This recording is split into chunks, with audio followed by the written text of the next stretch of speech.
Yeah, no, like straight up, Irish DC, they view Israel as brothers in arms trying to kill Muslims. Yeah. Mm-hmm. Yep.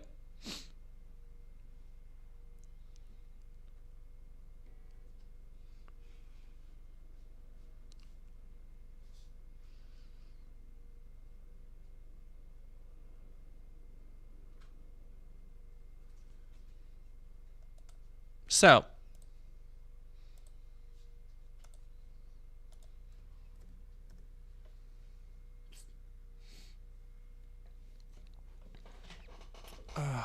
goodness. How are we all doing, chat? How are we all feeling? We got some other stuff coming up, so don't worry.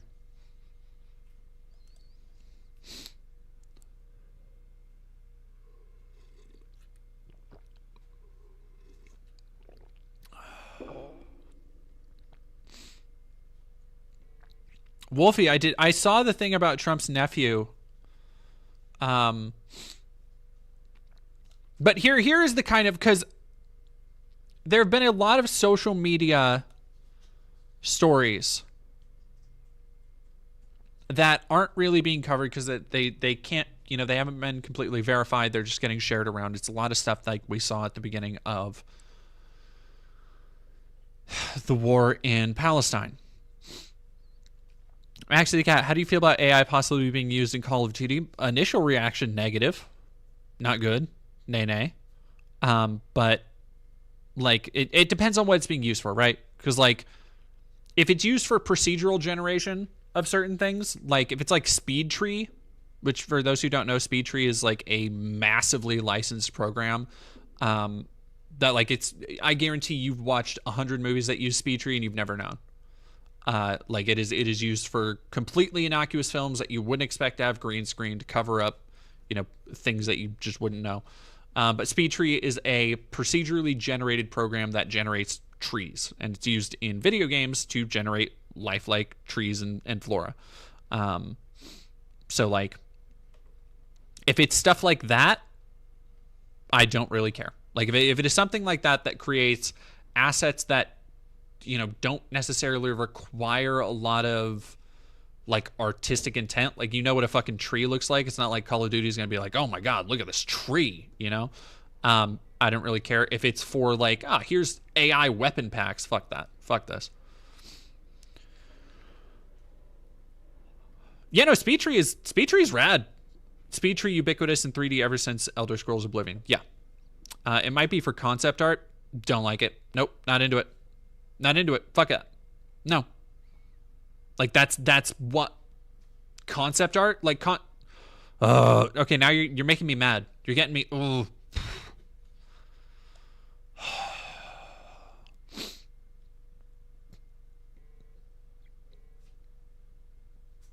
That's like so. That's like. I was just gonna hit that. And I'm like, oh fucking.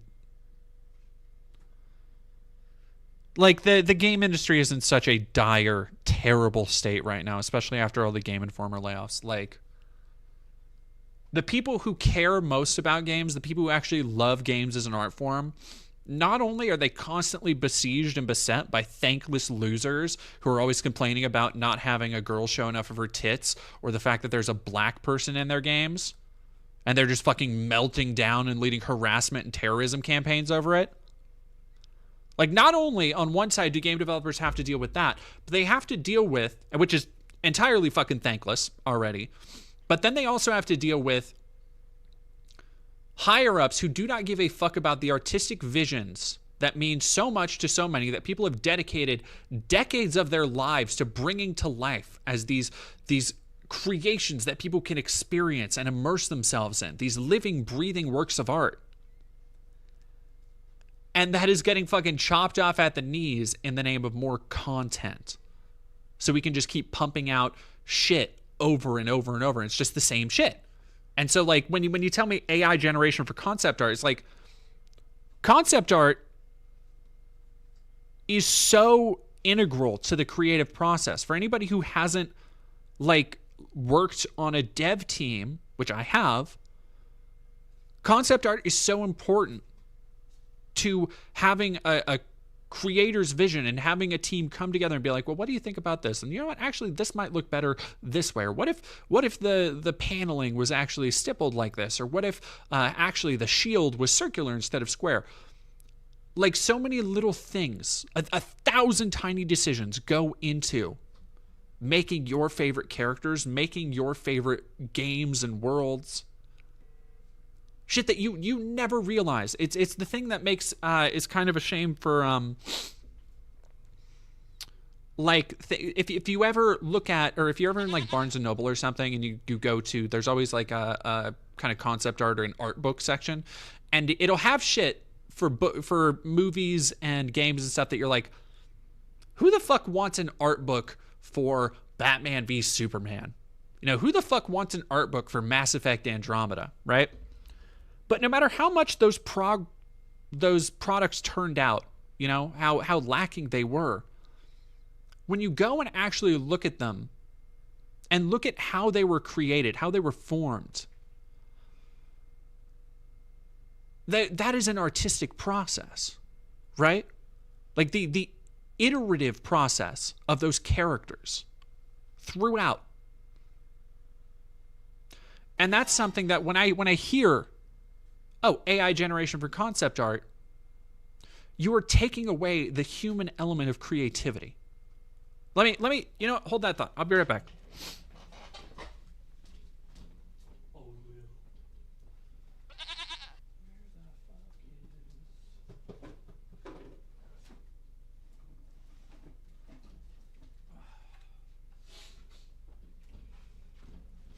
So, if you've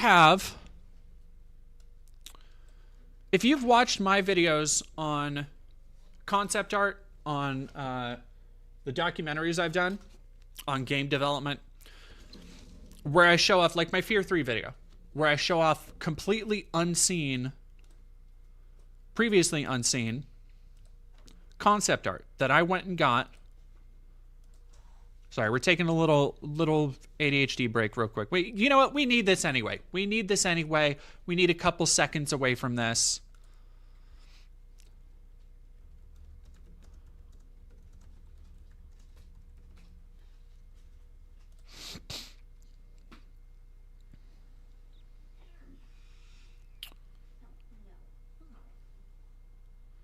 Oh, I forgot. Damn, my video is really just not on here. Holy shit. Okay.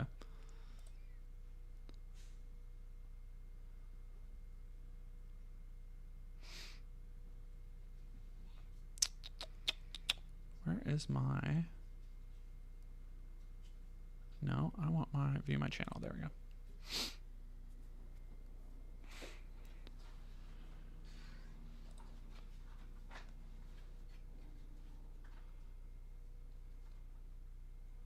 So years and years ago, when I was starting the channel and I was making these documentaries, for example, on game design, game development, before I'd even like really started to socially transition, even. Where are you? Silent Hill Homecoming is a great one. God, only 7.5K views? Come on, son. Here we go. And in the one game, you know, like just the whole thing with the Sentinels. You know, the game had a big Sentinel part to it. I mean, that wasn't at all in X-Men Origins Wolverine, you know, but for us, that was one of the things that we thought would be super awesome, the whole Trask and the Sentinel. Where is... See, I was hoping to be able to scrub through it. Here we go. We benefited from that additional time, but it's not like we just had unlimited person power to put on it. Given an unlimited budget and resources, sometimes games just go off the rails, and I'm personally always a big fan of like working within constraints and focusing on like the most important core aspects of a game. So we Trying to find my... The movie story beats, based on the movie, the script from the movie. But then we also came up with our own story beats, which very closely followed a lot of, you know, pulling from a lot of the comic book resources that are out there, and there, I should say, storylines for Wolverine or X-Men or something. So we pulled from those. We kind of almost had these. I really want to say there was like these two storylines that we sort of had to blend, or like I said, or story beats that we kind of had to blend into one game. You know, like just the whole thing with the Sentinels. You know, the game had a big Sentinel part to it. I mean, that wasn't at all in X-Men Origins Wolverine. You know, but for us, that was one of the things that we thought would be super awesome, the whole Trask and the Sentinel factory, and wouldn't it be cool if Wolverine fought Sentinels, and you know, so that was just a big you know, big pull from comics, you know, and then going to like X2 the movie, like we love that movie, right? So then we sort of like pulled, you know, Alkali Lake and the whole Weapon X thing into the game, and kind of pulled that, you know, and of course, you know, I mean, Origins, yeah, touched on it somewhat, but you know, I think we played in that world a little bit more, that kind of side of his story, and then, you know, read a lot of that Barry Windsor Smith Weapon X Wolverine storyline that he did, part of like, it was like Marvel Comics Presents. It was in there, and it was basically Weapon X. So we kind of tried to pull some, you know, a lot of, I guess, inspiration from that Barry Windsor Smith story, some comic book stories. So yeah, we were just trying to blend a little bit, and the original script we had was very different from what the final script ended up being. So when we first started the game, the script literally, I want to say, changed about 50%. So Marvel Studios would contact us and be like, hey, just so you know, there's all these changes going on. All right, let me actually go back real quick to. And if you haven't seen that, that is still one of my favorite documentaries I've made. I love that, and I wish I still have the script for a part 2, but I got fired before from the outlet I made it for before I got into part 2. Milphistopheles, I have a friend who does character concept. She worked on The Last of Us 2, and I'm chasing after a career in composition. Generative AI kind of worries me a lot. It should. Like, there should be... It is so... And granted, we got a lot of shit to worry about in the world, so I understand why. But it is so far past a time where people should be fucking worried about it. So, like, okay, here's a great example, right? This is the trying to keep the Far Cry. This is the Fear 3 documentary I made, and I interviewed. For those who don't know, when I made these documentaries, I would go and track down like 8 to 10. Generally, I think one of them has like only 6 developers, but okay, so between 6 to 10 developers for these games that I would cover that were underappreciated, underrepresented, and I got to contact the art designer, and I got to get a hold of a shit ton of game design assets from Fear 3 that were never shown off, from the canceled version of Fear 3 before it became the Fear 3 that they rebooted it into, the one that would be released. Which is, and I got to show off dozens and dozens of never before seen pieces of concept art, which is right here. Existence in our worlds and wreak all kinds of havoc. For this documentary, I was able to procure concept art from throughout Fear 3's development, including concepts that were scrapped from Day 1's original Fear 2. In the concept art, we can see plans for the Phase Soldier, a cancelled enemy that would be able to shift between realities. Fear 2's reality merging conceits also set up some other horrifying enemies that players would encounter. There's no shortage of concept art, much of it by industry artist Grant Hillier, depicting more paranormal enemies that seem to be the result of either experimentation gone awry or an unknown malevolent force. While there are influences from John Carpenter's The Thing and even Dead Space, these wildly creative concepts paint a picture of a team ready to take such familiar imagery and make it their own. There are even a few pieces of art that seem to lay the groundwork for enemies like the Scavengers and the Creep in the final version of Fear 3. But most amazingly were the concepts drawn for the world behind the walls, a hellish alternate dimension that, if the concept art is anything to go by, was planned for the player to be able to explore at some point in the story. Like, all of this stuff was an integral part of this creative process, right? I'll turn it down and it'll keep playing stuff. The concepts for the world behind the walls are strange and bizarre. They show skeletal, otherworldly structures and unreal geometry. There are even some that feature what appear to be ambient wildlife.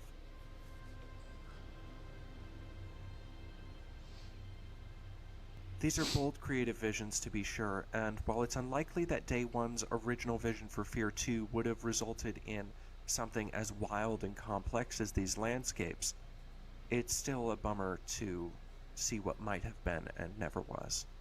God, my audio, I'm hearing it in my headphones and I'm like, my audio is terrible.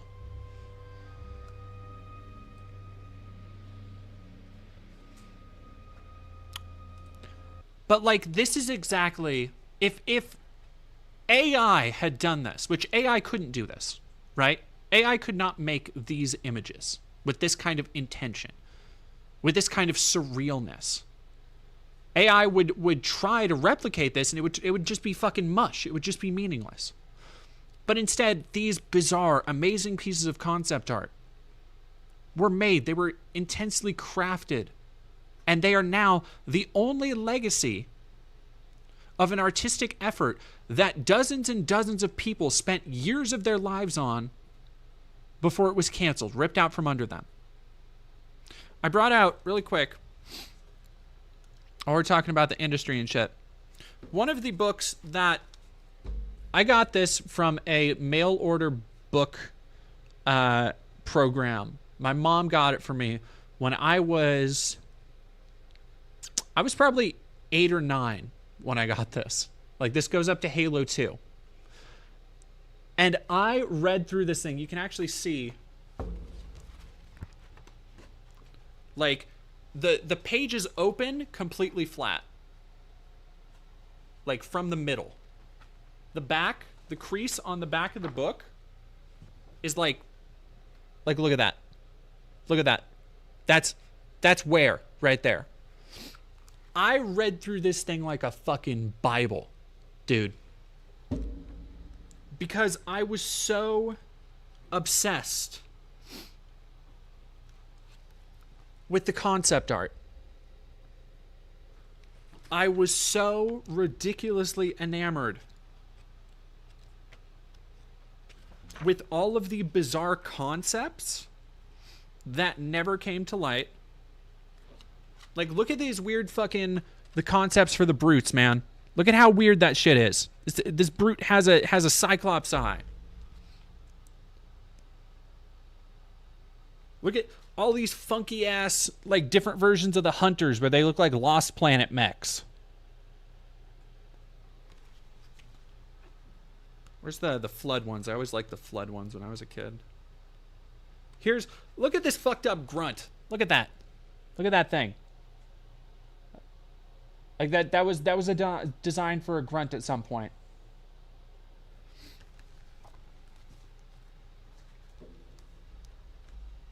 The people don't get about the game industry is that they think it's just a like the people at the top and the people at the bottom, right? So many people who are fans of the industry and so many people who are the money callers of the industry don't seem to understand the amount of art and effort and talent and innovation and iteration that goes into literally any fucking game that ever makes it to shelf. Ask any developer. They will tell you it's a fucking miracle that any video game ever gets made. Like, any game has 1,000 little tricks just holding it together with duct tape and prayers. And it pisses me off so much that it is being taken over by people who fucking, the shot callers who say, like, yeah, no, just throw AI onto it. Fuck that. Fire Corgi, thank you for 7 months. How is tonight's tangent going? It's going. It's going. Zelroyce, thank you for 10 months in a row, 11 total. Irish DC, thank you for 100 biddies. Those ads that show phones using AI to translate into different languages look like a good use, assuming it works. Yeah, like I can fuck with that. Tweaker on the 360, AI for reference is the only way I'd use it. Yeah.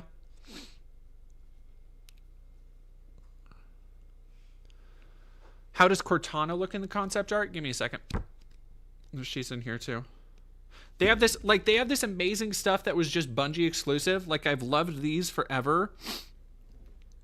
For all its emphasis on drama and action, Bungie has always had a sense of fun. These Halo Valentines by artist Lorraine McLeese proved a firm favorite with romantic Bungie fans. So there are a bunch of Valentines that were drawn for Bungie internal.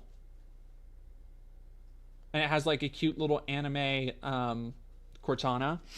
It was drawn by the wife of Robert McLeese, who's one of the, I think it's Rob McLeese, who's one of the main like character and combat artists.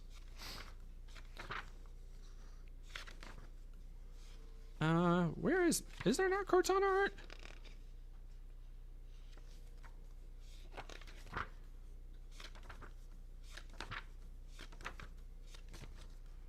I guess they don't have any Cortana concepts.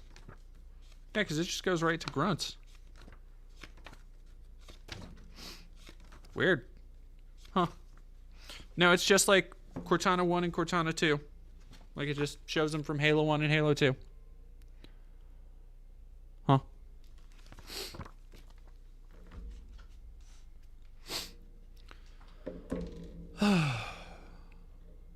Yeah, I am AI man. Max the Cat posted a link to a tweet on Discord that shows Treyarch putting up an application for artists and shows that one of the requirements is experience with generative AI. I have a bad feeling they're using AI for BO6. I wouldn't be. Here's the thing with the incredibly tight turnaround of Call of Duty games. Like Call of Duty has suffered more from the like continual grind of more content and higher fidelity than any other series. Because even Assassin's Creed will take off a year or two. Like they'll schedule a 2-year game out. But like Call of Duty is just this fucking mess right now of every game needing to have Warzone, every game still having like to the point where all the different aspects are basically handled by entirely different teams. Like they might as well be different games under the same banner. It's fucking bizarre.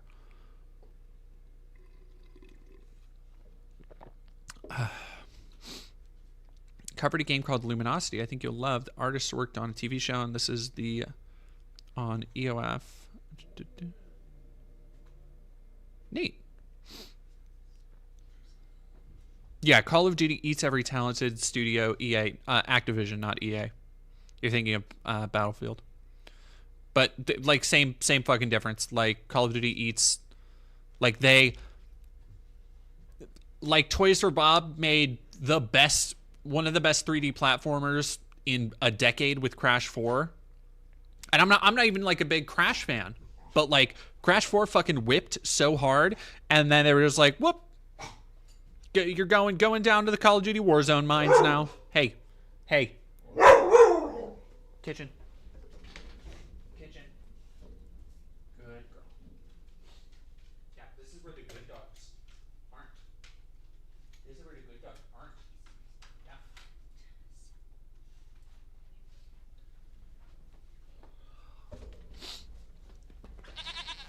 All right, let's get back to the craziness happening in the rest of the world. I thought Cortana was based on a model. I don't think they are. Faith Faulkner, have you played Controller Alan Wake? I will do you one better. Or no, never mind. Sorry. What? God damn it. Stop it. Monolith / Warner Brothers wanted to take it.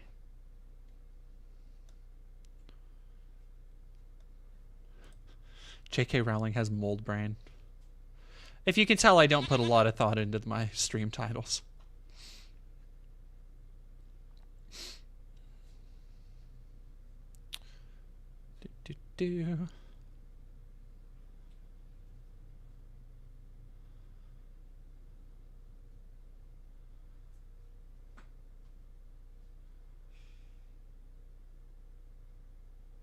Where was it? Yep. I made a video essay on Control, Kafka, and Sartre. A philosophical look at Control. So yes, I have played Control. I've played Control and Alan Wake, and I love them all.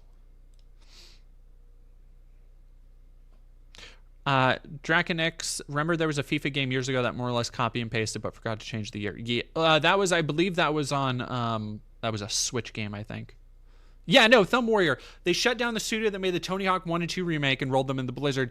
Like, and I believe they were working on, or they had pitched a Tony Hawk 3 and 4 remake. And it's like, Tony Hawk, that Tony Hawk 1 and 2 remake is fucking great, dude. Like, holy shit. Fucking hate it in this industry, man. So anyway, back to the real world for a moment, because I also hate it in the real world. The phone rung in 42069. Thank you for following.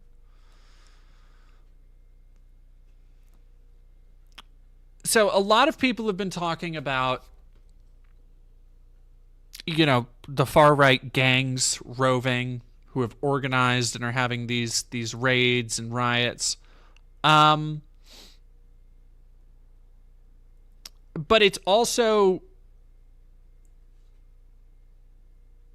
look, the racists who congregate, these scumfuck weirdos, these Nazi losers who congregate in places like Kiwi Farms and 4chan and now on Twitter. Thanks, Elon. They aren't joking when they talk about wanting to kill. Like, they aren't joking. As much as they want to say that, oh, you know, it's all edgy humor and edgy jokes, they're not joking. They want this kind of mob violence. They want this kind of boogaloo to break out. And we are seeing on social media all the time now proof of that. Fuck off! Get them, lads! Get the fuckers! Smash that shit to it! Get that shit done, boss! Get fucked off, lads! Watch yourself! Watch yourself! Watch yourself! Get back!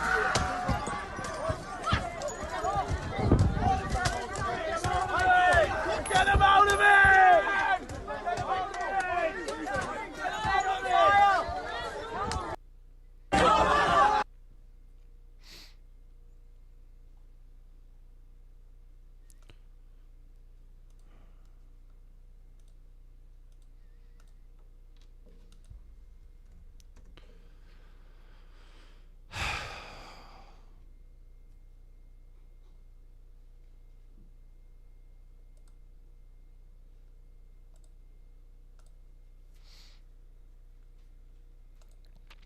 They've been, another thing they've been doing is setting fires or attempting to set fires to hotels. Attempting to set fires to hotels that are housing migrants seeking asylum. Now, there is, by the way, there's no evidence that the person who stabbed those girls is a migrant at all. And in fact, it seems like he's a multi-generational UK citizen. Blue Sky drinking in a town called Middlesbrough. Riders were blocking an intersection and asking car drivers if they were white. Yeah. Max the Cat, I have a friend that's warning me about the far right rising up in America and starting riots if Kamala ends up being elected. I don't... So that's like probably the scariest... Yeah, Mockingbird, this is all because of the one guy. That's probably the scariest aspect of this, because, you know, as an American, you're like, okay, well, that's over in Britain, and it sucks for people in Britain, and I want them to be safe, obviously. But how does that affect politics in America? Well, this could prove quite inspirational or even aspirational because people were talking about January 6th, right? But this kind of thing, this uncoordinated mass protest effort, could easily give the same kind of inspiration to the dipshit chuds over here. And that's the scary thing. Exactly, yeah, Duke of Bastards. When far-right protesters riot, they act the way the media portrays leftist protesters. Yeah. Maxie the Cat, exactly. Took the words right out of my mouth. If it can happen in the UK, it can happen in America, just possibly worse. This is the UK's Charlottesville moment. Yeah, that's a, unfortunately, apt way to put it, I think. Which, like, that just makes this another example of why you need to protect yourself and why you need to have a plan. We've talked about this before. I don't need to go on a whole other rant, but Make sure if you go to any protests, if you are, keep a weatherhead about you and the area you're in, especially. Because I know a lot of you are trans folks, a lot of you are visibly queer or people of color in predominantly red areas. And that doesn't mean that you should go around suspicious and go around thinking everybody is going to be out to get you. Because odds are people won't. But that doesn't mean you shouldn't be prepared. Like there is a line between blind naivety and outright cynicism, and you need to ride that a little bit.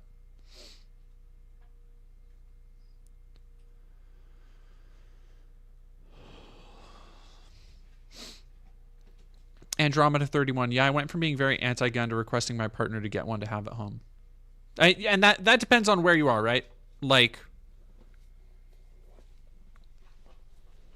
we'll see how bad it gets, you know? We'll see how bad it gets.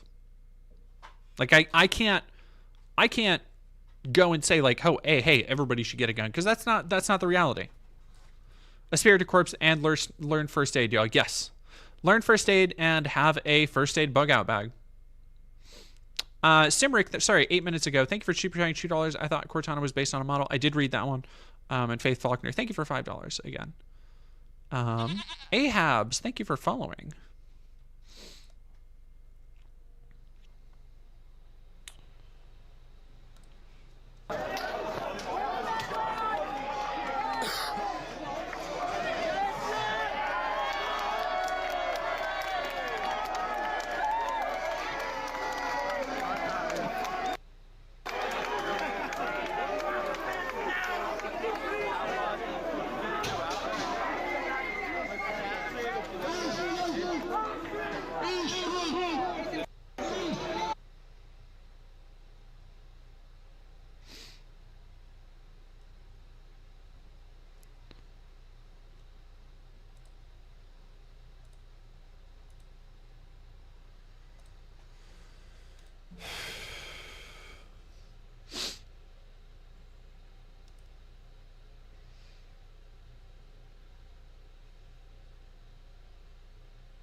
Maybe like another half hour or so.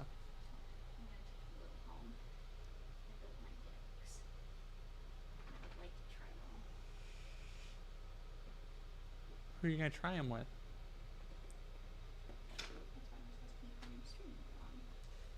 Yeah, like only another half hour. Are you gonna come back? Sure. Okay. Dog. A little bit. Hey, does everybody want to see my partner's dog? Come on. Look. Little bit.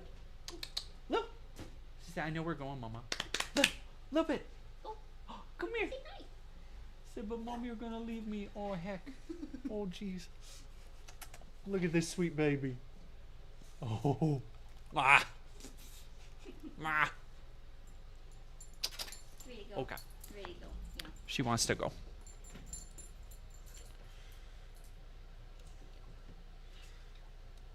Oh, that's not Lady, that's Lillian. Little bit, Mama Dog. Also, another thing the far-right protesters have taken to is literally just looting. Like, all of these fucking people, just random-ass fucking completely wealthy, healthy-looking white people. Like, look at these. Look at that.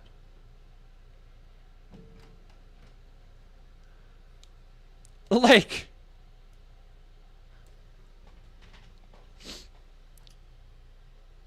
this is the face of white supremacy right now. Like, this smiling girl right here.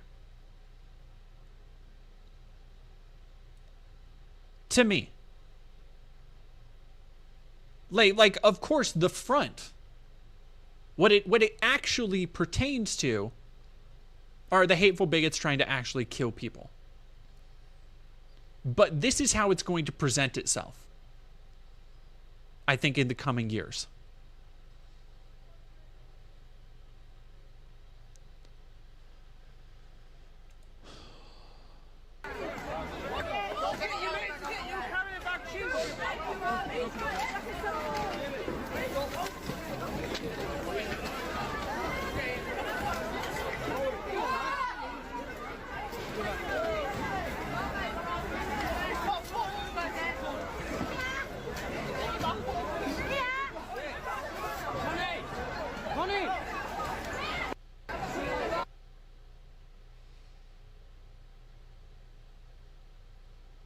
Real white Western morality, looters to the core.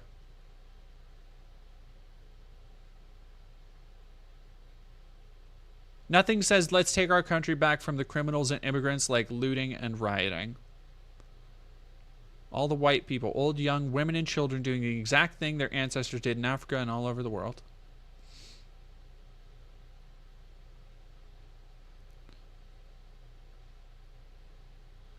This guy's been planning this for a long time. Yeah, it's fucking lush, too. Looting is a British tradition.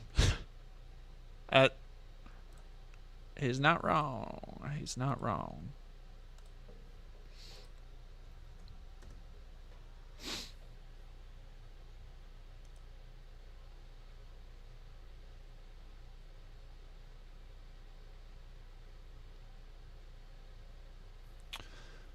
Here we go. Mosques have been targeted in Southport, Hartlepool, and Sunderland. Asian man walking alone was punched by a rioter while others laughed at him. Asian Uber driver was attacked in Sunderland by a mob while a van driven by a white man was left alone. Black passengers hid in a bus out of fear, thugs targeting them in Sunderland. Rioters chanting, "Who the fuck is Allah?" Police station and police cars torched. Shops looted and local residents scared to come out of their homes. None of the above has anything to do with the slain children of Southport, illegal immigration, unemployment, or getting our country back. It has everything to do with the deep hatred for Muslims and non-whites. Doesn't matter if you were born in the UK, and a criminal impulse to riot and loot.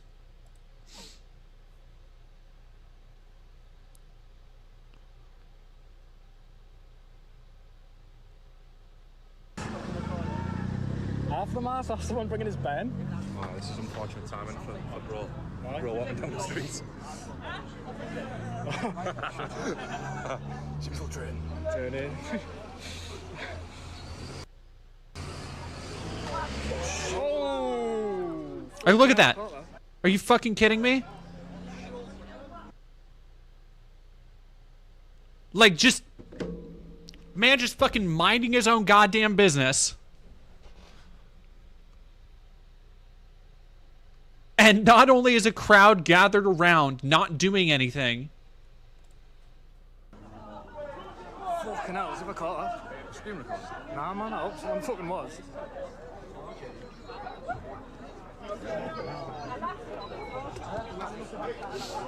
Good call us.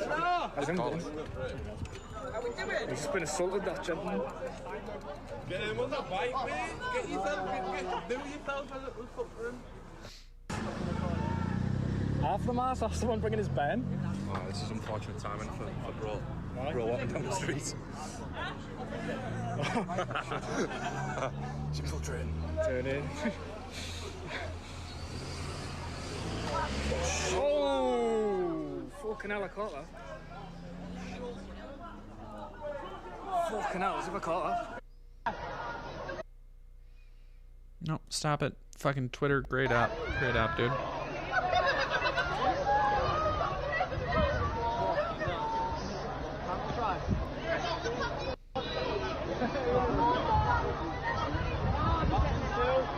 Oh, these are the black people on the bus.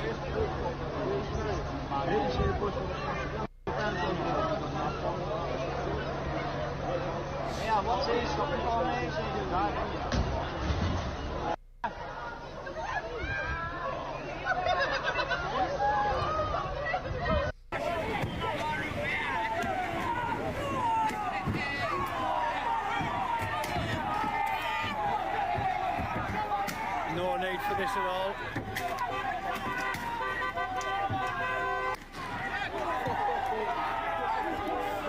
shit myself.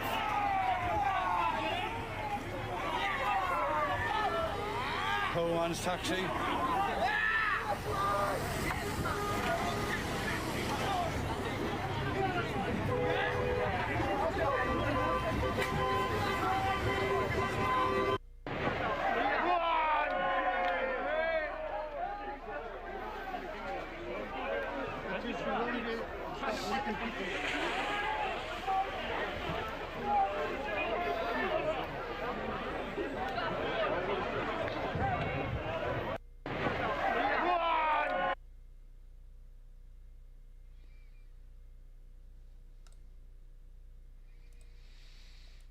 All right, one more, guys. And I have friends who like don't even know this is happening. Like leftist friends who are pretty politically engaged. Smoothie, thank you for California 279. Hey, can I link my friends GoFundMe in chat? Absolutely. Over on YouTube. Everybody go give. Fuck, I forgot to god damn it. I forgot to post a GoFundMe I said I would. And I'm almost done streaming. Fuck. Second hotel housing asylum seekers has been set on fire. Several cities in the UK are in the grip of race hate riots targeting minorities. Far-right mobs have set fires at hotels housing asylum seekers. Videos show violent racist attacks, racist abuse of passers-by, mobs randomly smashing up homes in minority communities. Iki, what's all this then? Iki, the what's all this then is tipped $5. Thank you. Hey, DD and pals, what the heck did I just finish nearly a dozen commission pieces to pay off an over-expensive parking ticket only to what the actual shit did I step into tonight? These large-scale riots are happening due to one what now?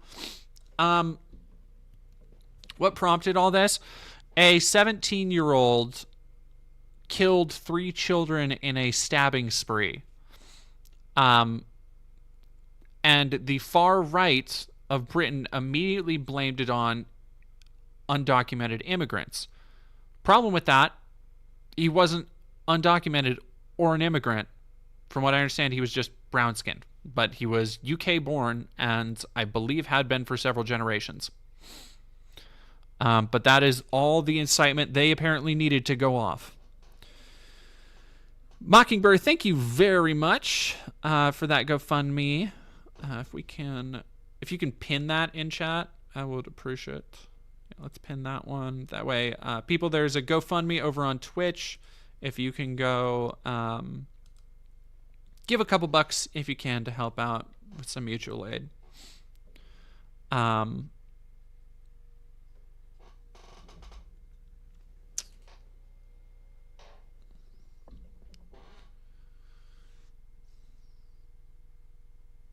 It's fucking rough, dude. Like, yeah, Mari Posita, this is why misinformation is so dangerous in this day and age. It's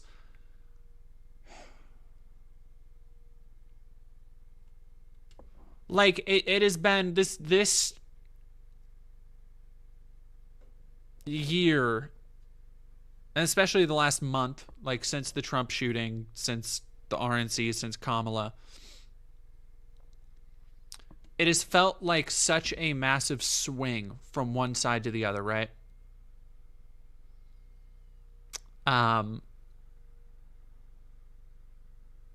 But I feel, and I think we all have the same feeling of just like something bad growing right now. Like something on the horizon. Like if you look at the tea leaves, you look at you look at history and where these fascist and nationalist groups come from, how they grow and where they go.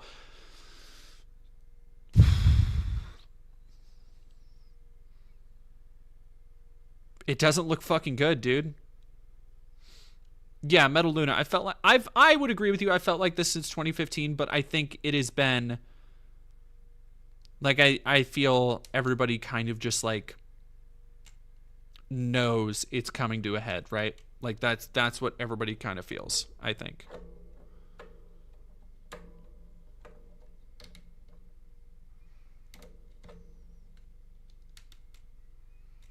And I don't know, how does one kind of deal with that?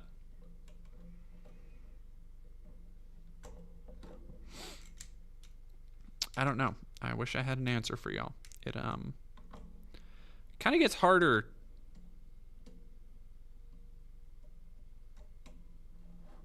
A little bit.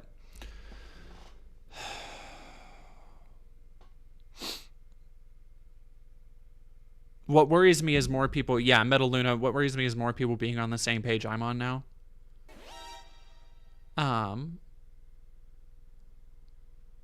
Theo is away. Voting against Trump isn't going to defeat fascism. No, it's not. Like, we've talked about that. I never said it was.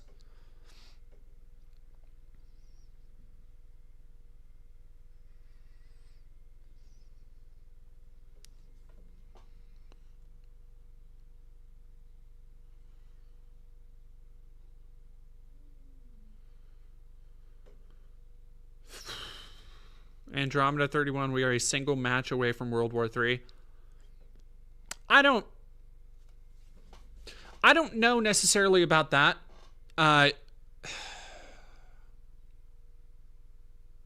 Like the boiling point of the first two world wars and the fact that they were world wars, like, they were very specific circumstances that I don't necessarily know. Well, I don't fucking know, man. Like, hey, you know what? I could be fucking wrong. Maybe in 30, 40 years, we'll look back and people will be like, actually, World War III started with Israel and Ukraine. Like, those were the first fronts of the war.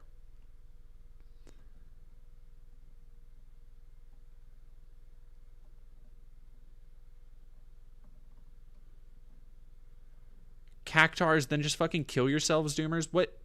Who the fuck are you? Shut up. Kill yourself. Fuck you. You're allowed to express worry and fear and these human emotions. Like, that doesn't make you a doomer.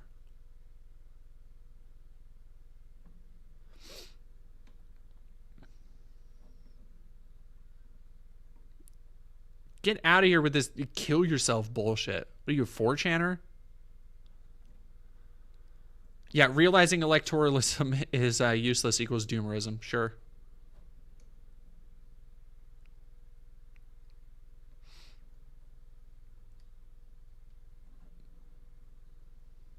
They sound scared. I mean, who isn't scared right now? You know, like you don't. Like, oh no. Like, it's normal to look at the state of the world and be like, fucking, what are we doing here, man?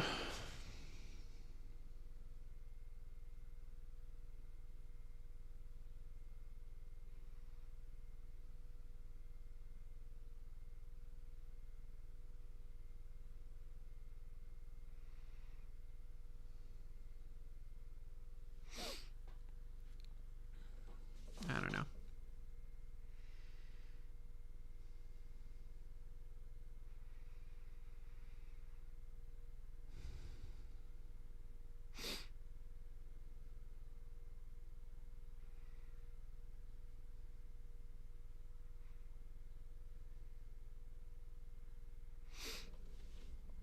VI Joe, that's a pretty good way to put it. Voting isn't useless, it's insufficient. I think that's fairly eloquent, cuts to the point.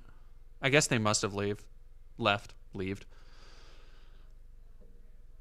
All right, what else do we... Oh, we have the... let's see Joe Rogan trending. That's another thing that happened today. Let me see if I can get actually some of the jokes from the Netflix special on here, because... fuck, man. Like, we've covered...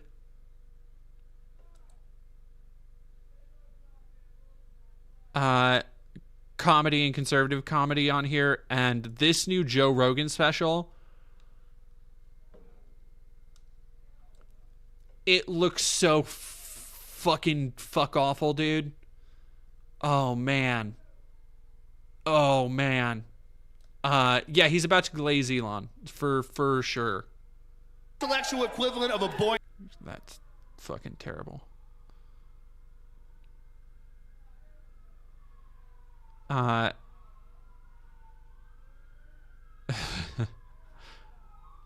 see, there's gotta be Joe Rogan special. That's great. Back to normal before World War III. Thinks he's cooking. Like, he looks fucking terrible. Joe Rogan is lacting. Yeah, man, this is dire. This is fucking rough. Like, that's a painful, like, that's just not funny. Oh.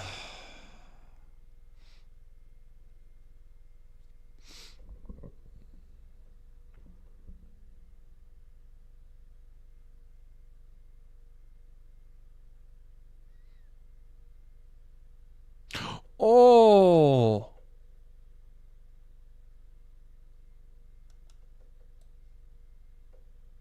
Oh.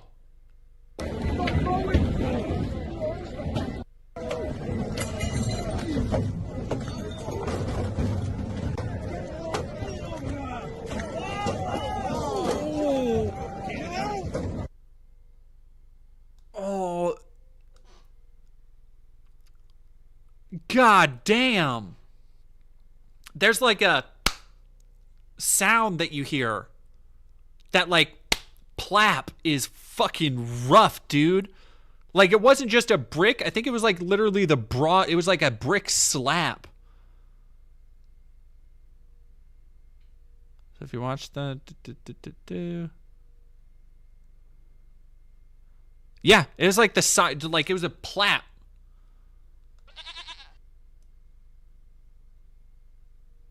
All right, let's watch that. Slow things down for a better look.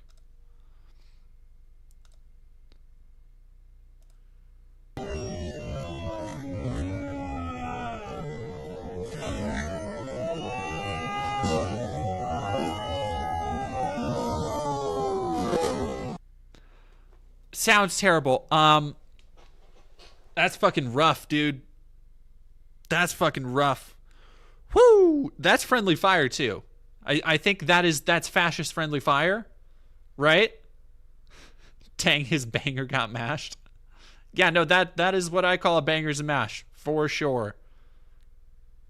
God. That man is 39. Get the fuck out of here. You're fucking with me. That's not... he's not 39. Get the fuck out of here. That man is like at least 50.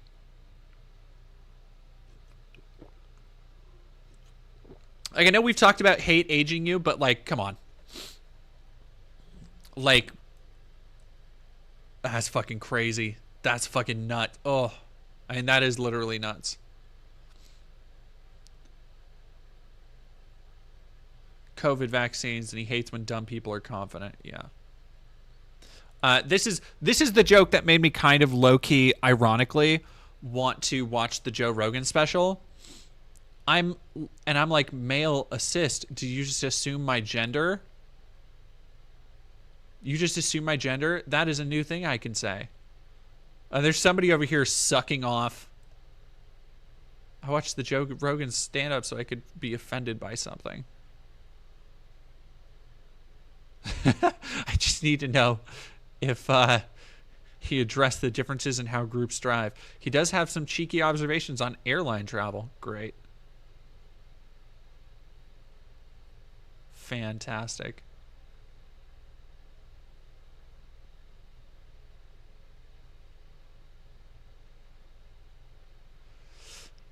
Marcos Pisanis. Hey DD, how are you doing for me? It's just working and playing games and looking at bad drama channels with recent news like Nuxanor. Yeah. Oh. Yeah, no, Metal Luna, incredible. You discovered a phrase you could really read daily on 4chan 13 years ago. Fucking exactly. Like, fucking exactly.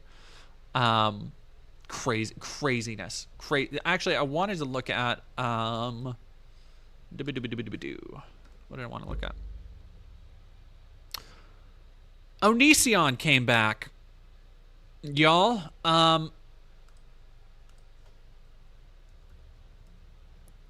I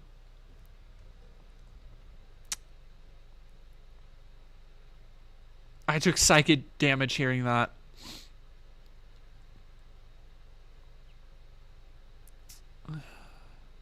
So I'm going to guess Onision has been, like, here's the thing. I looked through his Twitter.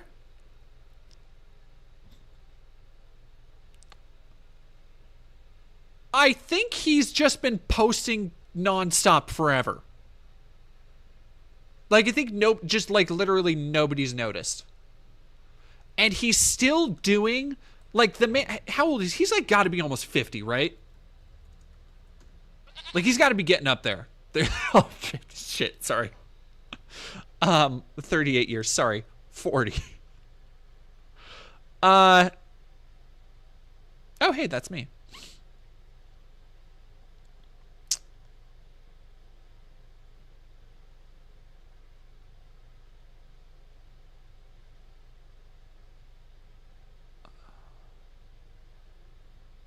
Yeah, I don't.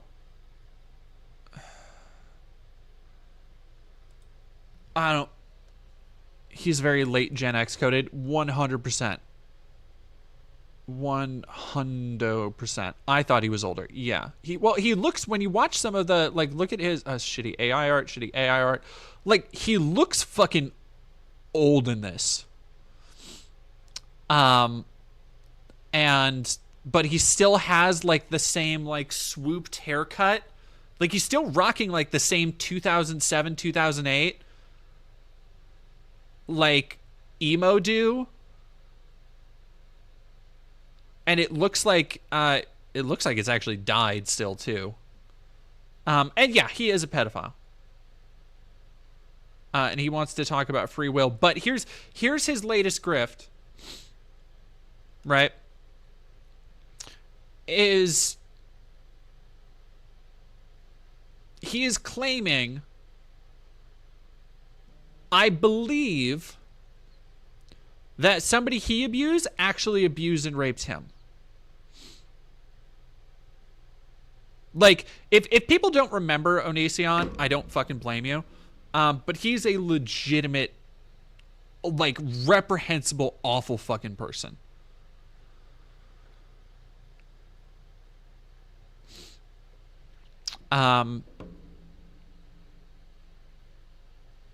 Yeah, so if you see him going around, that's fucking why. Back once again. She a minor when she moved in with him. I don't remember all the Onion Boy lore. To me, most of what I remember about Onision are Strange Aeon's reviews of his books, which if you haven't seen those, that's like, go, oh God, what is the name of his fucking book that is just literally the Joker? Like, here's the thing, he did a book. What is the fucking name of his book? Not Reaper's Creek or whatever it is, Butcher's Creek, whatever the fuck. The one that is just the Joker. It's not Reaper's Creek, it's the I Know Why You Hate Me or something. Chat, you guys are on the internet, you know what I'm talking about.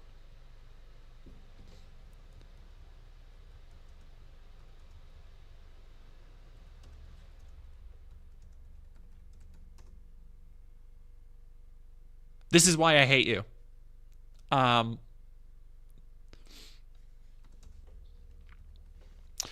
here's the thing. I'm going to show you the cover art. And if you haven't seen the cover art, you're not prepared. I want you to keep the cover art for Joker in mind. Because while this cover, right? The one with the face. This cover art. While Onision's book actually preceded this by several years, I refuse to believe the media team for Joker did not take influence from this fucking cover.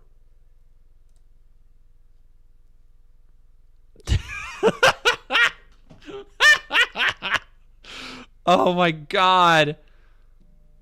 he is like the least fucking self-aware person in the world. And mind you, this came out before Joker by like several years.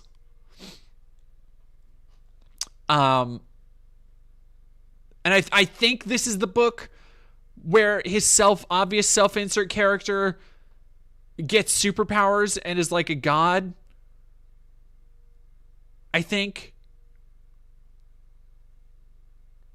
it's fucking like, man. Whew.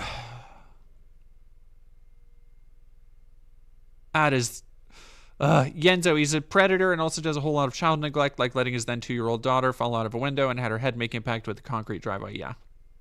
He is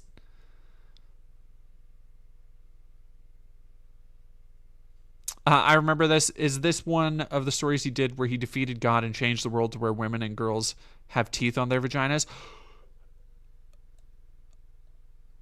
Maybe? That sounds right. I would have to listen. I'm not going to read the book. I'd have to listen to the Strange Eons review again. Wolfie, is there anything with Iron Maiden being woke? Oh, I fucking hope so. Sorry, Iron Maiden, they're like, why has cancel culture never come for Run to the Hills? Because, sorry. Gonna get mad at a fucking dipshit on Reddit. Woke interpretation, power slave. I don't know. I don't think so.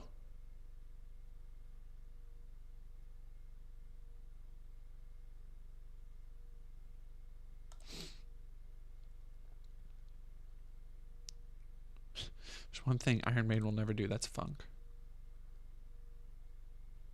Yeah, I don't think so. That's weird. But like Iron Maiden has always been like an incredibly well-read band. Like so many of their songs are just literally based on fucking books, especially in the last like 5, 6, 7 albums. Yeah, Iron Maiden, like Run to the Hills is not a, I understand media literacy very low for a lot of people, but Run to the Hills is not a pro-genocide song.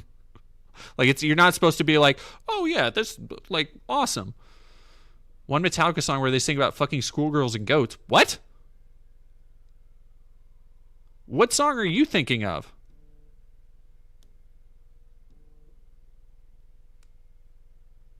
That's a cover of a punk song?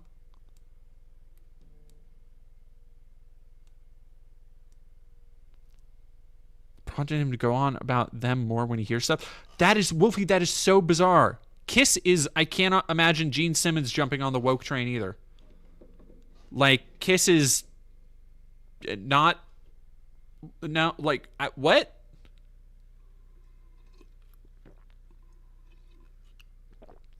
Oh, so what? Okay. That must have been off of Garage Inc.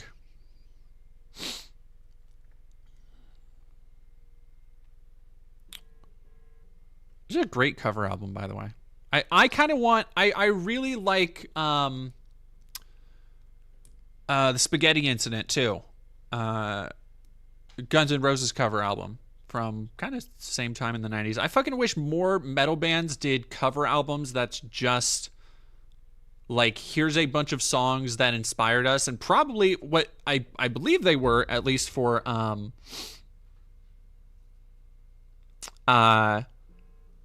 it was not a Black Album B-side. I know that for sure. But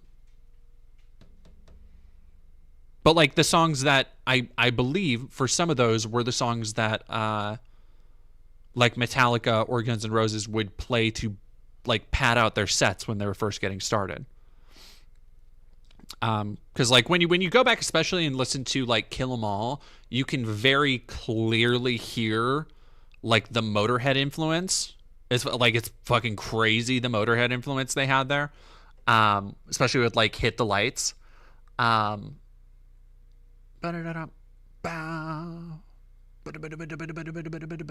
like fucking pure Motorhead.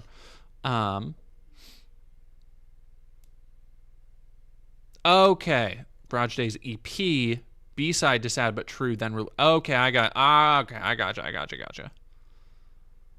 Yeah, Gene Simmons is, like, not woke at all. Like, that dude is the brand. Like, quite literally is the brand. I don't like Kiss that much, which is weird, because Kiss was actually my first concert that I ever went to. Because who have I seen in concert? I've seen Kiss. I've seen Maiden twice. I've seen Sabbath on their last tour. I've seen Def Lep. I haven't seen Whitesnake. No. I've seen Ghost, Tesla, Judas Priest. I saw Poison. I saw Alice Cooper. I saw Motley Crue. I had really fucking good seats to the Guns N' Roses show. I'm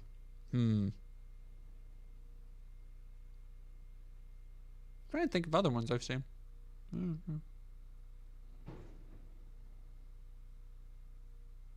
Yes.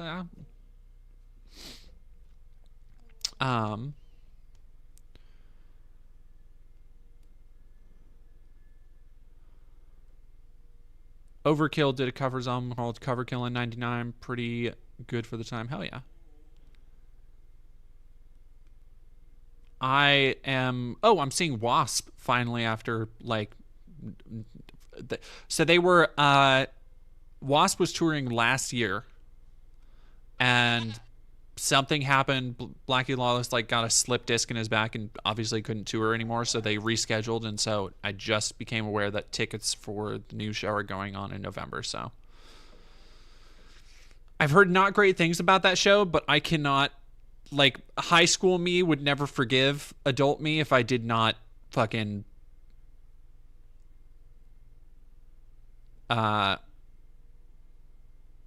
forgive myself if I didn't go. Irish DC 95. Only thing with Metallica, as James Hetfield said when asked about the military using Metallica music to torture prisoners in Gitmo. If the Iraqis aren't used to freedom, then I'm glad to be part of their exposure. Yeah. That doesn't surprise me, and here's the thing, I'm willing to bet he'd probably feel fucking different about that now. I don't think James Hetfield is woke ally or anything. He's probably not. I don't think he's a bigot or anything. I hope not. But I think a lot of people look back on the with the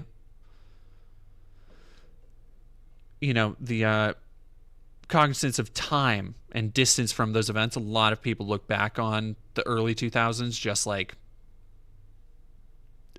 it was fucked up. It was a fucked up time. German Cow JJ, people don't talk enough about Dave Mustaine's right-wing turn in the last 20 years. Yeah. He's been on InfoWars several times. He is... Dave Mustaine is not a well person, though. And that's not to say he's, terribly unwell. But I feel Dave Mustaine is one of those people who very much had his brain literally addled by drugs, when he was really addicted. And I think the stuff in his music, it is so... There's such a razor's edge between the kind of conspiratorial libertarianism that a lot of Megadeth stuff has to do with, which is all about not trusting the government and the persistence of the military industrial complex and all that shit. But there is such a hair's breadth between that and outright conservatism. The New World Order is actually controlling the government. It's man. Yeah, Metal Luna. He's always been a conspiracist, but it's the difference between 90s hippie conspiracist, and Alex Jones modern conspiracist. It's the difference between Coast to Coast with George Norrie and Alex Jones.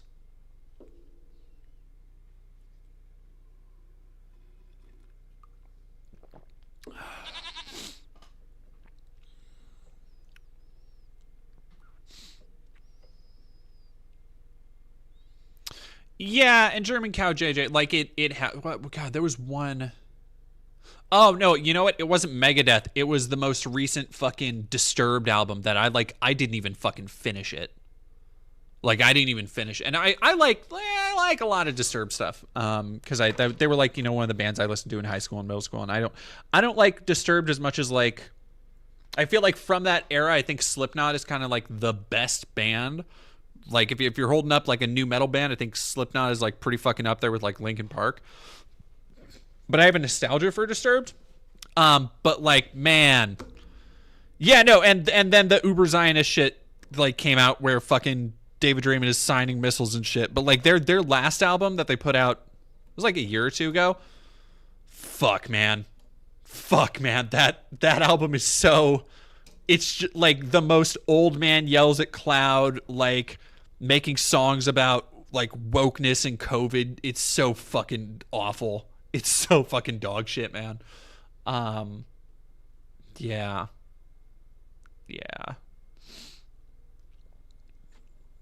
Disturbed belongs in the 2000s. Yeah, like it is. I have a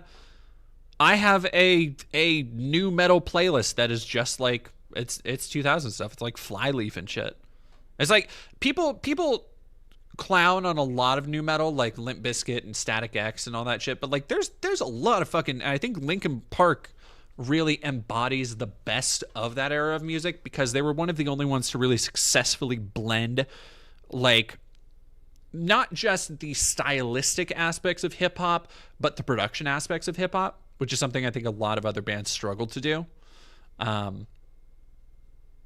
Like Linkin Park, goddamn, you go back and listen to that first Linkin Park album. Fuck, man, like what an album.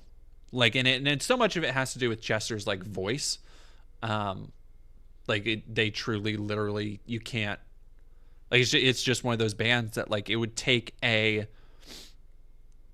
AC/DC level finding somebody who could still capture the spirit and tone, but it's still their own sound.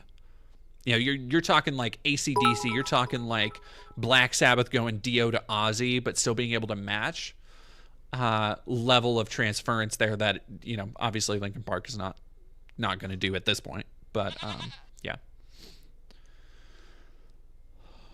Irish DC, go back and watch the credits to the first 3 Transformers movies. It's fucking crazy that like, yeah. What I've done, kind of a banger. I think it's in my top 10. Let me actually look at my, because I put on a lot of my new metal playlists when I'm working out. So like when I was doing my Cloud Strife cosplay, I was working out like constantly to get my muscles toned, and so I've stopped doing that a little bit because I'm working on my Angel Dust cosplay. But because of that, I had my new metal playlist playing, and so I have my Replay 2024. Yeah, Bleed It Out by Linkin Park is number 3, banger. Danger Zone by Kenny Loggins is number 7. What I've Done is number 13. Crawling is number 20. Chop Suey, System of a Down is another like fuck. When you actually listen to, like, the thing with some Linkin Park, with a lot of those songs, right, from that era, is that so many of them became memeified just through like cultural osmosis, but also things like Crawling and like a bunch of other new metal bangers, like they got put into anime music videos all the fucking time. So like they became internalized as kind of joke songs. But when you actually listen to the musical ability of like Linkin Park and fucking System of a Down, like you're like, God damn. Like really, it's like it's so like, and songs that I don't even have like a nostalgia for, like songs that I will listen to these albums all the way through now, and I'm discovering these new sounds and these new songs, and it's like the B-sides, and it's like, holy fucking shit. Like they're like, of course, you know, they're musicians, they are very talented people, but I feel the genre as a whole kind of gets short end of the stick.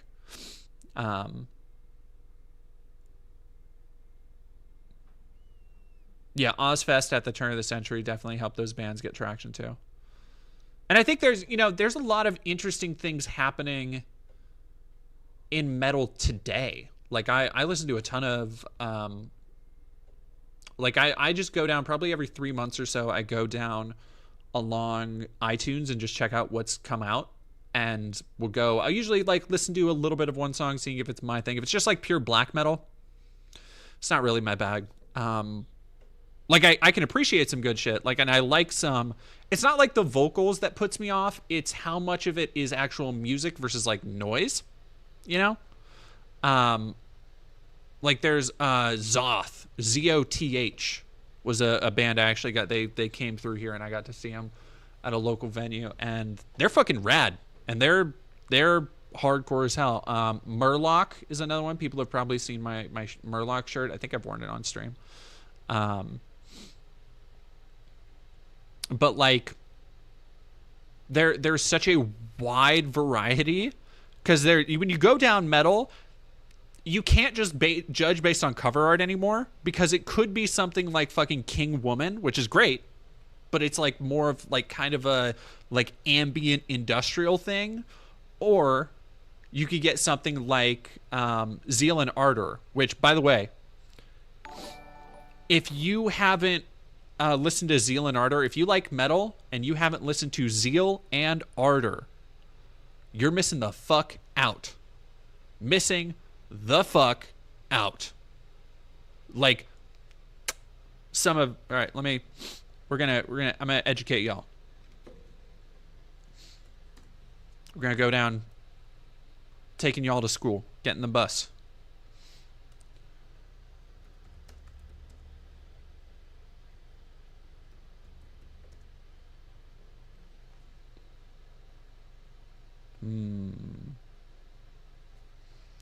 The song I was introduced to them was Row Row, but not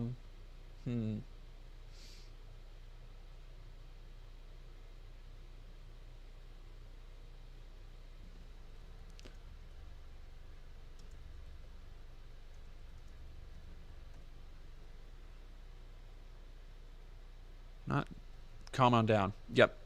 All right.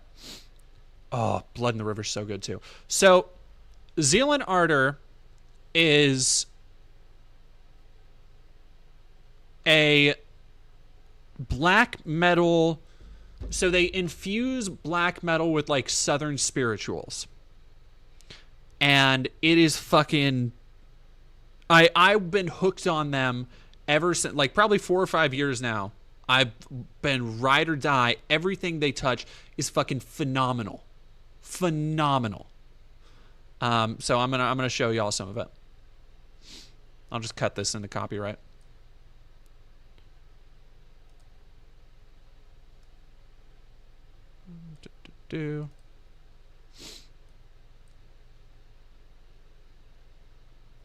Oh, is the one. This is the song that sold me on this band originally. Like one of the bands I will fucking... anything they put out, I will listen to it. It's literally they have such a unique, interesting sound. Another one that I always recommend to people is Lingua Ignota, which is really... her music is very weird. It's super not for everybody, but it is so raw and powerful. Yeah, Lingua Ignota is fucking good shit. If you can kind of handle it. And some people would call her alternative, but like she's fucking metal. Get the fuck out of here. Lingua Ignota, yeah, let's do...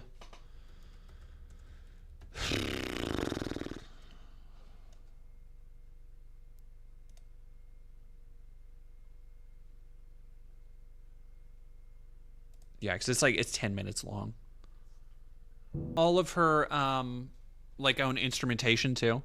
But she's fucking great. And yeah, like not easy listens, but really fucking good. Yeah, I've heard of Ailstorm. Ailstorm is pretty good. What else do I listen to? There's a great band called Heavy Temple that has some really like fun, like kind of almost 70s-ish guitar work. Like Heavy Temple has a really good sound. R&B, Bastards of Soul. They put an album out last year that's magnifique. Where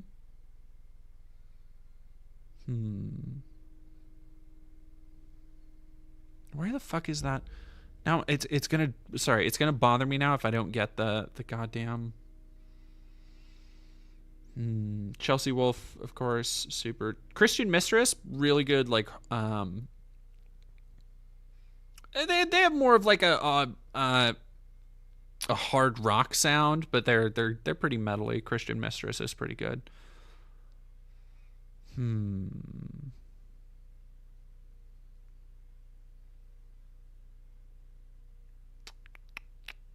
It's gonna drive me. What the fuck is the name of that band? I'll just look up the song. It is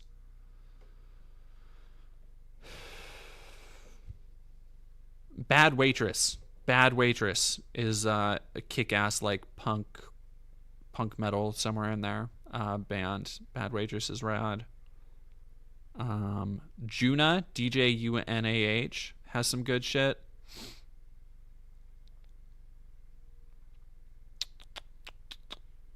Yeah.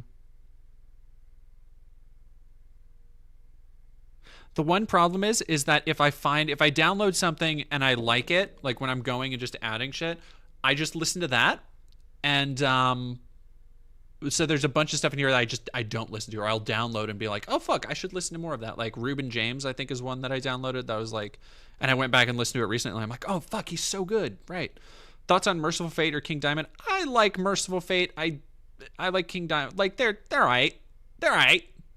You know, like I like what was the? Is it a self-titled one, the Merciful Fate album, where it's just the dude pointing through fire? Like those first 2 or 3 Merciful Fate albums are pretty solid. I think the pitchy vocals gets a little bit wearing at times. That could like, but they're fucking Melissa. Yeah, that's the one. Melissa. Like that stuff gets a little bit. Like it's a unique style though, for sure. Can I ask what exactly started the whole anti-Rowling thing? In what way? Any mathcore fans in the chat? Emily Weaver, thank you for $5. What if we all listened to this song I wrote a couple years ago that's on my channel called Sometimes I Forget to Keep My Hands Out of Boiling Water? Sure. I Built the Sky is a great musician. Thank you, Kaylin McKenzie. I will look into them. Sometimes I forget to keep my hands out of boiling water. Sure, why not?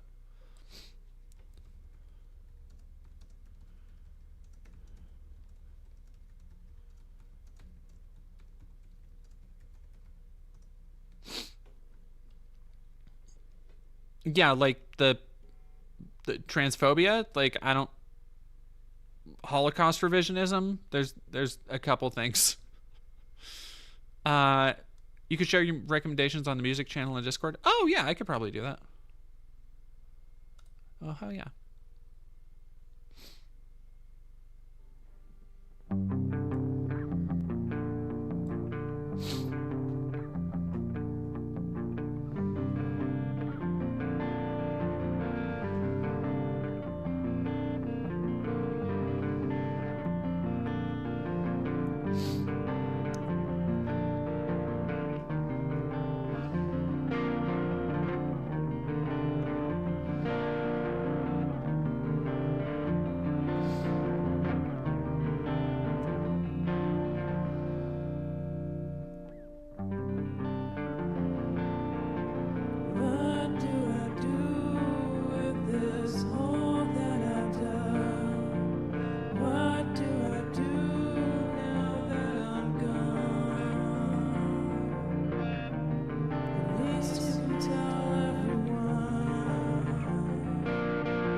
Yeah, I fucking love that, Emily Weaver. Thank you for recommending that. That's fucking awesome. Johnny Viral, I would not be doing my duty if I did not recommend the Proto Men to everyone. Mega Man concept band. All right. I see you, Johnny Viral. Thank you for the $5. That's fucking rad as hell. I love that. Mindful Flayer, not to turn a chill stream sour, but could I get your take on the whole Ava Chris Tyson thing? Did one of the most visible trans women do sex predator in a time when right-wingers are being accused of being sex? I think you mean when trans women are being accused of being sex predators by right-wingers. Like,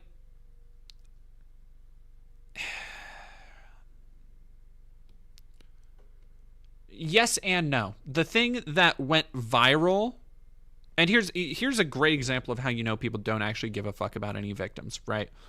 Is that the thing that Ava went viral for turned out to be a fucking nothing burger. Like, nothing happened, nothing untoward happened. That didn't stop people from literally jumping on the victim who came forward and said, I'm not actually a victim. And, like, people were just like, oh, you're being paid off. Like, talking to the person that they thought was a victim and just saying, you're being gaslit, you're being paid off, like, you're just lying. It's like, whatever. That stuff was stupid. But here's the thing. If Ava had never transitioned, the stuff in the Discord would have, like, if Ava never came out as queer of any stripe, guarantee the shit in the Discord, nobody would have given a fuck.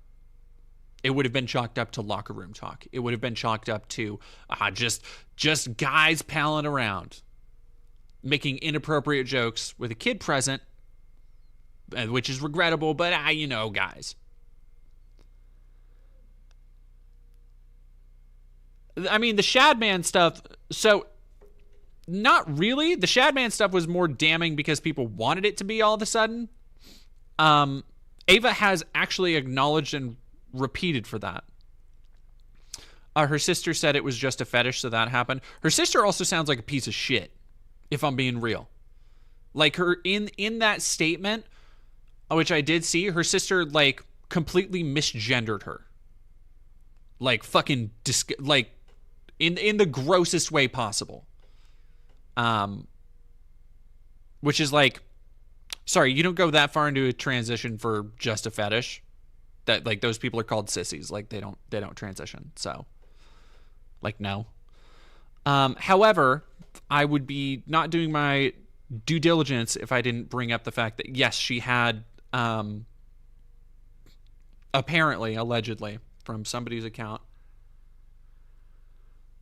abused another trans woman, which, if you want to know how I know people don't give a fuck about villains, people don't give a fuck about victims, the second the victim was a trans woman, the second it came out that Ava might have actually done something and manipulated somebody, and it was a trans woman, suddenly, all the people who were talking about how evil she was and how you need to care about victims, suddenly they didn't give a fuck, and the story just went away. Because nobody cares.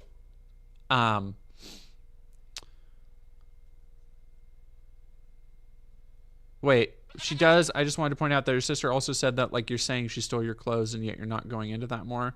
Like, if it's a fetish, that's an incest thing that should be talked about. Wait. Incest thing? Wait, whoa, where did incest come into it? I don't think stealing a sister's clothes to try them on because you have dysphoria is incest at all. Like, that I think is a very weird reading. Like, that is just finding the nearest feminine clothing you can try.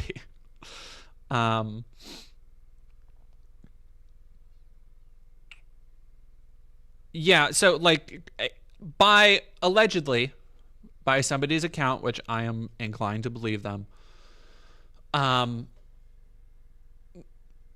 Ava did, while still early in her transition, groom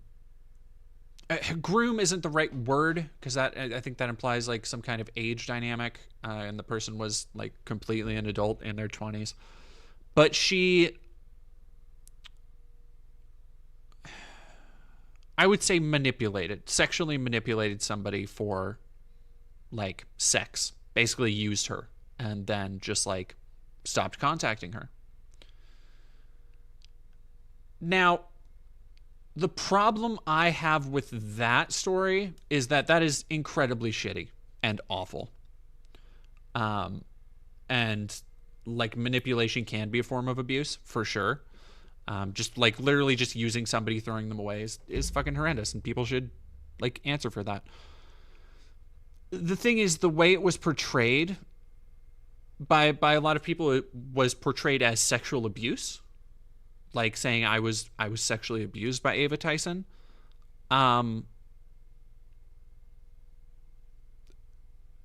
But then the story didn't really, like, the way it was, I don't know. I don't want to judge it because I don't want to be like, oh, well, this doesn't sound like sexual abuse. But the way the story played out, or the way the story was explained by the same person who said she was sexually abused, did not sound like sexual abuse. It didn't sound like coercion. And that could just be in the telling of the story, right? Like that could be, you know, somebody, and if that's the case, I totally fucking understand why. I totally understand that you don't want to put intimate details out of your personal life, of intimate moments, things where you have felt betrayed and belittled and not valued or manipulated and even abused. But it's really hard to judge those things when the story doesn't sound, you know, like the abuse stories that we hear and see.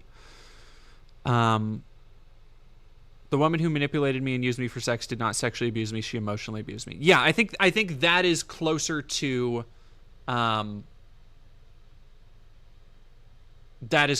what Ava was doing. Like it was emotional abuse. But that is also like there are certain things that, whether it's why words are so fucking important, right? Is like you don't want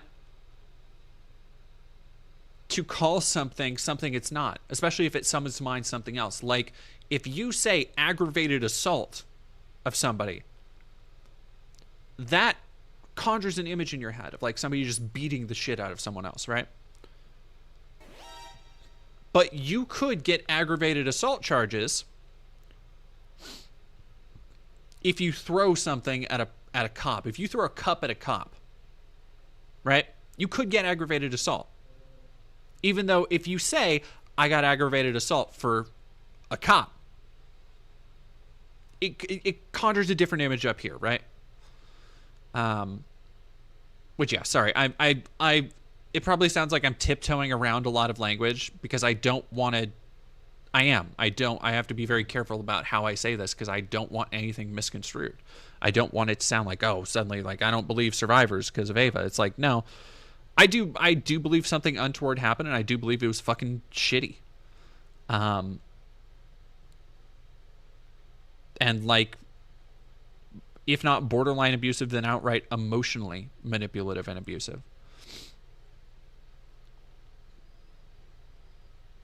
Oh, okay, Wolfie, I get what you're saying. Okay, pointing out that her sister said Ava. Okay, so you are saying. Okay, I get what you're saying. You are saying the.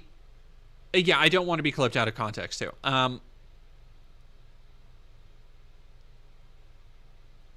You were saying that Ava's sister said she used her clothes for sexual gratification, which would be incest territory, so you should go... So her sister should go more into the incest stuff. But I mean, like, again, that's not necessarily... I don't necessarily think that's incest territory, because there's, like... There's a level of vitriol from that statement of her sister that just sounds awful and vile, and it leads me to believe, like, going out of your way to misgender your sibling and read everything in an obviously uncharitable context makes me think that she is going to depict everything in the most negative light possible. So instead of, like, somebody saying, like, yeah, my trans sister tried my clothes on when she was having dysphoria, they are instead saying it was an incestuous fetish. It's like, that's a little uncharitable. Like, you don't know that. That seems like a couple, you jumped through a couple loops there.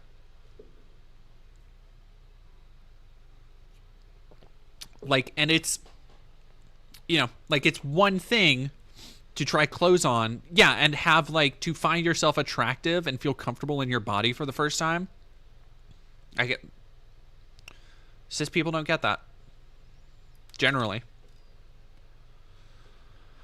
Alrighty. This has been a very weird stream. I'm tired, though. I gotta just clean them afterwards, and it's all good. We are going to, so tomorrow I will be, who do we want to raid? We got,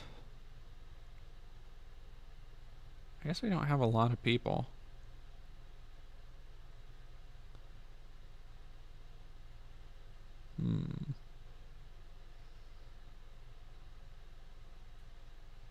Yeah, we're gonna go raid USA Hole. Because USA Hole is the only person just watching right now. Drops available. Ooh, I have drops available. Ho. Neat. Well, thank you all very much, and I'll be back soon because Trump is going on Aiden Ross and XQC, and apparently is opening Counter-Strike boxes. So, yay! If you have